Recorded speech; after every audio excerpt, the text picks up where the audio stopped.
தவறு செய்து விட்டேன். தாங்கள் அருளி செய்தது போல் என்னுடைய கர்த்தரும் குருவும் தேவனுமான உங்களை கைவிட்டு விட்டேன். கர்த்தரே, தாங்கள் என்னை தண்ணீரின் மேல் நடக்க வைத்ததையும் தாமோர் மலை மீது எனக்கு தரிசனம் அளித்ததையும் தாங்கள் யார் என்று தெரிந்திருந்தும் அவைகளை மறந்து இந்த நீச்சம் தங்களை கைவிட்டேன் கர்த்தரே. பேதுரு, நீ பாறையாகின்றான்.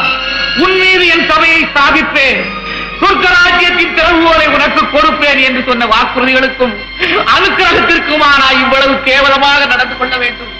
தவறு செய்து விட்டேன் கர்த்தரே, தவறு செய்து விட்டேன்.